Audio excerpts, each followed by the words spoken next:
ये जहां तक मुझे याद है, गोपाल भारती जी ने लिखा है, स्वामी प्रत्यानगिरी से निवेदन, जंतर मंतर में आप शरीर से उपस्थित नहीं थे मगर मन से आप थे। आपकी सकारात्मक सोच के कारण हमने आपको, माँ वंदना और स्वामी मोक्षा को औरंगाबाद बुलाया था। आपकी नेतृत्व क्षमता के कारण आप जूम मीटिंग और रूम मीटिंग का संचालन बखूबी करते हैं। आपकी इसी क्षमता के कारण आप ओशो रजनीश संघ के अध्यक्ष नियुक्त हुए हैं, मगर आपको पूना का प्रैक्टिकल अनुभव नहीं है। कृपया 1 मार्च से 21 मार्च तक पूना में डेरा डाल दीजिए। आप हमेशा टेंट लगाकर आंदोलन करने की बात करते हैं। स्वामी जी, अब समय आ गया है। पूना के मित्रों को आपकी और स्वामी चैतन्य कीर्ति जी, नीचे का कमेंट कट गया है, तो शायद ये यही बोल रहे हैं कि आप और स्वामी चैतन्य कीर्ति जी यहाँ आके 1 मार्च से 21 मार्च तक डेरा डाले। जी स्वामी जी। जी, तो ये स्वामी प्रत्यानगिरी जी काफी सक्रिय हैं आजकल, और बाकी तो काफी गोपाल जी ने डिटेल में इसमें इनका आंसर किया है। तो बिल्कुल सभी को सक्रिय होकर अपने अपने कार्यक्रम के साथ आना चाहिए, ना कि एक दूसरे से बस केवल सेंट्रलाइज कोई आइडिया बन जाए और सब लोग मिलके हम कर लें। तो एक दूसरे की जो इनर फाइट है उससे निकल के हम लोग फ्रंट फाइट पे आए, मतलब जहां असली हमारा काम होना है। यानी कि अगर पूना में हमको भगवान की समाधि के इर्द गिर्द कोई काम करना है तो अपनी अपनी शक्ति से वहां जाके काम करना शुरू करें। तो क्यों एक दूसरे का मुंह देखना है, क्यों एक दूसरे के पीछे लगे रहना है, क्यों राजनीति करते रहना है पर्दे के पीछे रह के। तो सबको सामने आना चाहिए और अपने अपने हिसाब से काम करना चाहिए। कोई हो सकता है कि हमारी तरह केवल बैठ के राघव जी के साथ शेयरिंग करे, या फिर कोई हो सकता है सोशल मीडिया पे केवल लिखे, या फिर कोई हो सकता है कि वहां पूना में जाके कोई कुछ करे, या जैसा जिसका भाव है वो मतलब वैसे काम कर सकता है। तो आप अपना कार्यक्रम को तय कर लीजिए और उसके हिसाब से चीजें करनी चाहिए, एक दूसरे को सपोर्ट करते हुए, लेकिन एक दूसरे के ऊपर अपनी बातें ना लादते हुए भी। उसी से शायद काम होगा। रचनात्मकता की तरफ अब हमको चलने की आवश्यकता है भगवान के लोगों को, ना कि आपस में ही उलझते रहने की और एक दूसरे को ही नसीहतें देते रहने से काम नहीं बनने वाला। जी जी स्वामी जी। जी राघव जी, अगला वाला कमेंट।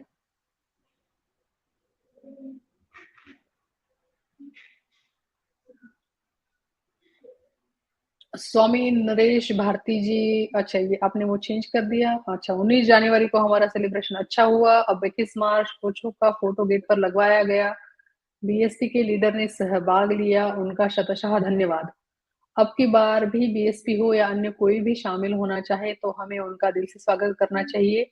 ओशो सबके है और यकीनन दुनिया की भी। किसी भी स्तर के व्यक्तित्व को ओशो की प्रेरणा प्रगल्भित साबित हुई है। हमें सबका स्वागत करना चाहिए। ग्रुप के सभी एडमिन और सन्यासी से निवेदन है कि वे अपने सकारात्मक विचार जरूर प्रकट करें। सबको ओशो नमन, जय ओशो। तो ये स्वामी नरेश भारती जी पूना वाले, इनका कमेंट है। अब कुछ लोग ऐसी बात कही कुछ लोगों ने कि साहब राजनीतिक पार्टियां इसमें नहीं आनी चाहिए, जबकि जो ऐसा कहने वाले हैं वो खुद राजनेताओं के साथ फोटो में खिंचाते हुए घूमते रहते हैं इधर उधर। सभी लोग जानते हैं उनको अच्छे से, जिन्होंने ये कहा था। नाम लेने की जरूरत नहीं है, सबको लोग समझते हैं कि कौन लोग एजेंट हैं और जो ना कौन लोग आंदोलन को खराब करने के रोज नए प्रस्ताव देते हैं। कभी कहते हैं बिना माला के चलेंगे, कभी कहते हैं कि साहब राजनीतिक पार्टियों को मत बुलाइए। यानी कि उनका काम ही है कि जिस चीज से आंदोलन मजबूत होता हो उस चीज पर आप मना कर दो और लोग कंफ्यूज हो जाएं, और लोग कंफ्यूज हो जाएंगे तो लोग अपने घर से भी चल के नहीं आएंगे। जिन्होंने रिजर्वेशन भी करा लिए हैं वो भी अपना रिजर्वेशन कैंसिल करा देंगे, कहेंगे कुछ समझ ही नहीं आ रहा है क्या हो रहा है। तो इसीलिए आज हमने ऐसा प्रस्ताव रखा कि भाई जिसको जैसा सूट करता है वो वैसा करे, और जरूरी नहीं है कि केवल एक दिन ही वहां प्रदर्शन हो। 21 तारीख कोई विशेष नहीं है, वो उससे पहले भी हो सकता है, एक मार्च से भी हो सकता है और 22 मार्च के बाद भी हो सकता है। जब जब जिसका मन करे तो तब वो करे, और सब कुछ ठीक है। सभी का स्वागत है भगवान के दरबार में। भगवान श्री रजनीश मंदिर सभी का मंदिर है, वो मानवता की भलाई के लिए पूरे वृक्षों में चांद सितारों में फैल गए हैं, ऐसा वो हम सबको बता के गए हैं। तो जो भी उनसे लगाव रखते हैं, जिसको भी अपनी भलाई और संसार की भलाई करनी है, वो सभी का स्वागत है। जी माँ जी। जी स्वामी जी, एक तो बात आपने सही कही कि आंदोलन की कोई ऐसी फिक्स तारीख तो नहीं है कि 21 मार्च को ही कोई मैजिक इवेंट घूम गया और कुछ मिरेकल हो गया, वहां पे कोई जादुई छड़ी चल गई और एक जादू हो गया और ट्रस्टियों का हृदय परिवर्तन हो गया। ऐसा एक दिन में तो होगा नहीं। तो बिल्कुल आपने जो कहा बात कि 1 मार्च को भी हो सकता है और 21 मार्च के आगे भी हो सकता है या होना चाहिए जब तक आपको लगता है कि आपका स्वातंत्र्य वहाँ पे अबाधित है, आपके ऊपर किसी तरीके का रूल वहाँ पे नहीं बाँधा जा रहा है, जो कि नॉर्मल रूल तो सभी जानते हैं कि इतने बजे अंदर आना है, नहा के जाना है या बाकी के जो कॉमन सेंस वाले रूल तो है वो तो सभी लोग फॉलो करते हैं, लेकिन ये जो अटपटे वाले नियम है कि माला ही ना पहने, अमुखी कपड़ा पहने, ऐसे ये जो काफ़ी सारे नियम हैं जो लोगों को लगते हैं कि नहीं होने चाहिए, ये जब तक स्वतंत्रता अबाधित नहीं होती तब तक मुझे लगता है कि ये आंदोलन चलते रहना चाहिए। बहुत अच्छा आपने इसके बारे में बात कही है। और राजनीतिक पार्टियों का बीएसपी ने तो बहुत सुंदर कार्यक्रम किया था 19 जनवरी का। इतने दिनों बाद भगवान की फोटो लगी गेट पे। ऐसे लगा जैसे भगवान खुद चलते हुए आए। जी स्वामी जी। अच्छा, ये कुशल सुरा कोई है और ये लिखते हैं ये पागल है, कंडीशनिंग होती है, इनसे पूछो कि ओशो क्या टाइम कभी ध्यान किया? यह नहीं, मुझे तो शीला माँ दिख रही है बोलते हुए। ओशो ने मूर्खों के बारे में बताया था और आज एक मूर्ख के दर्शन भी करवा दिया। Thanks BSR. राघव जी को धन्यवाद दिए हैं और आपके तारीफों में उनके हिसाब से उन्होंने सुमन भेजे हैं आपके लिए, इसके ऊपर आप जरा प्रकाश डालें स्वामी जी।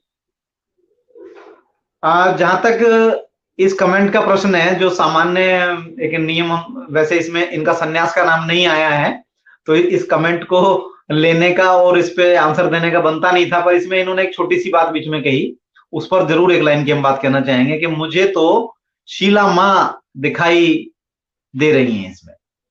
तो हम ये निवेदन करना चाहते हैं कि भाई अगर ऐसा किसी को दिखा तो हम बड़े अपने आप को इसके लिए धन्य मानते हैं कि अगर हमारी बातों में माँ शीला की बात दिखाई देती हो तो इससे बड़ी और क्या बात होगी, क्योंकि माँ शीला ने तो रजनीशपुरम बना के बता दिया। और जिन लोगों की बातों में माँ शीला की बात नहीं है वो खुद को देखें कि उन्होंने क्या बनाया। वो तो अभी लड़ने में सक्षम नहीं हो पा रहे हैं और कुछ भी क्रिएशन की तो बात ही उनकी छोड़ दीजिए, मतलब अभी तो लड़ाई भी लड़ना वो नहीं जानते, क्रिएशन तो थोड़ा सा और भी आगे की बात है। पहले डिस्ट्रक्शन होता है फिर क्रिएशन होता है। भगवान श्री रजनीश ने भी पहले पूरी दुनिया में जो भी स्थापित चीजें थी उन सब की जड़ें हिलाई और बाद में निर्माण करके बताया, और निर्माण सबसे बड़ा हुआ रजनीशपुरम। तो माँ शीला अगर किसी को हमारे बातों में दिखाई के पोस्टर में लगा रहता है तो हम इससे बड़ा अपने आप को सौभाग्यशाली महसूस करते हैं कि मित्रों को ऐसी बात दिखाई पड़ी। धन्यवाद आपका सभी का। जी माँ। जी स्वामी जी। ये जो गोपाल भारती जी का कमेंट था इसी का ये आधा पार्ट है और इसमें गोपाल भारती जी ने फिर से पहल की है प्रत्यानगिरी, जिससे कि आप अपना एक परमानेंट ऑफिस पुणे में होना चाहिए, इसका तुरंत निर्णय होना चाहिए। यह प्रस्ताव अमेरिका के स्वामी अनुग्रह ने 2 साल पहले दिया था, अब उसका समय आ गया है। ओआईएफ के अवैध किले को अगर तोड़ना है तो पुणे में रहना पड़ेगा। तो वही बात जो आप आज कर रहे हैं कार्यालय के बारे में और कार्यक्रम के जी बारे में। तो बिल्कुल गोपाल ठीक है, भारती जी ये तो वही समझा बात हुई। हम रहे। लोग इसी सबसे तो इंसाइट मिलती है कि स्वामी गोपाल भारती जी ने कोई इशारा किया, किसी ने कुछ कहा, किसी ने कुछ किया, उसी को तो बना के ये पूरा प्रोग्राम है कि भाई अपने अपनी गतिविधि को अपने अपने तरीके से संचालित कर लीजिए। किसी भी सेंट्रल व्यवस्था में चिपकने की या उसके हुक्म के आदेश के इंतजार करते रहने की या आपस में पीठ पीछे बैठ के जूम जूम खेल के पॉलिटिक्स करने की या व्हाट्सएप पे इधर उधर के मैसेज एक दूसरे के बारे में ना लिख के हम सब लोग अपने अपने मित्रों को इकट्ठा करें और अपनी अपनी शक्ति से अपना अपना पूना में बैठ के काम करें, या जहां भी बैठे हो वहां से भी काम हो सकता है। तो जैसे कि अगर बात माने, चूंकि हरिद्वार का विषय उठाया, तो हरिद्वार में सैकड़ों मंदिर है। वहां मुख्य चीज वहां हर की पैड़ी है, जहां पर सब लोग गंगा स्नान करते हैं और पिंडदान वगैरह चलता है। वहां पर मनसा देवी और चंडी देवी के बड़े मंदिर हैं। उसके अलावा वहां सैकड़ों सैकड़ों मंदिर हैं। तो उन सैकड़ों सैकड़ों मंदिरों में सैकड़ों सैकड़ों चीजें प्रैक्टिस की जाती हैं, उसमें कोई एक चीज प्रैक्टिस नहीं की जाती है। भगवान श्री रजनीश ने हम सभी को सैकड़ों ध्यान विधियां दी हैं। तो अगर एक एक ध्यान विधि कराने का भी एक्सपर्ट सेंटर हमारे एक एक सन्यासी वहां बैठ के बनाते हैं, वो चाहे फ्लैट में हो, वो चाहे किसी बंगले को खरीद के बनाए या पूरा कोरेगांव पार्क या वहां कोई बाहर पूना से बाहर की कोई जमीन खरीद के वहां पर बनाया जाए। केवल केवल कोरेगांव पार्क क्यों? अगर पूना तो हम उसको धीरे धीरे जहां भी हमको जगह मिले वैसा कुछ काम कर सकते हैं। जिसका भी जैसा कार्यक्रम हो वैसा कार्यक्रम वहां किया जा सकता है। किसी एक संस्था पर कोई दबाव ना बनाए, व्यक्ति पर दबाव ना बनाए, यही आज का मुख्य निवेदन है। और सभी अपने अपने कार्यालय बना के अपने अपने जितने लोगों के ठहरने की व्यवस्था बना सकें या नहीं ठहरने की बना सके तो वैसी भी कि लोग आएंगे, ध्यान सीखेंगे और जाएंगे। तो जरूरी क्या है कि ओआईएफ के ही उस पिरामिड में जाके ही साफ ध्यान होता है असली वाला? क्या आप सब लोग अपने अपने घर पर जब आंखें बंद करके अपने भीतर झांकते हैं अर्थात ध्यान करते हैं तो ध्यान नहीं होता है क्या? तो होता है ना। तो अपने अपने ढंग के वहां ध्यान केंद्र बनाए जा सकते हैं। तो थोड़ा सा अब हम लोगों को विस्तार की तरफ जाना होगा, एक्सपेंशन की तरफ जाना होगा, जो भगवान का विजन था। जी माँ जी।